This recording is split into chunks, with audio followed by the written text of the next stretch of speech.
human design is your spiritual DNA. You have a physical DNA, which has thousands of codes in it.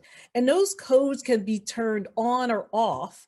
And either they show up as health and well being, or they show up as a disease based on different things that have happened in your life, like your environment, your food, your exercise, toxins, stress, all that shows up in your life and turns on and off your physical DNA.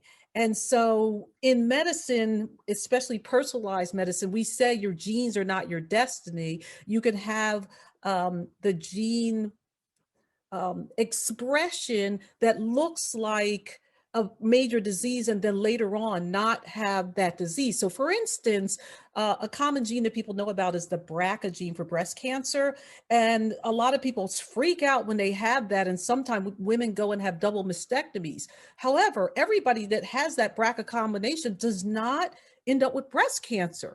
Now, the thing is, in our Western medicine world, we don't study the people that don't end up with it. But I'm going to tell you what's going on. What's going on is you can switch on and off these genes. And so you can have the genes that look like they're going to turn into something that's a disease and not have the disease at all. So your physical DNA is informed by, let's say, things in your environment.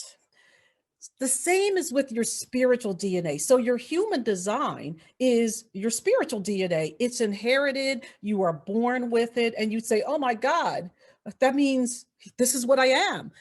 It is what you are, except it can be turned, things can be turned on and off by the time and place that you're in, the way the planets are,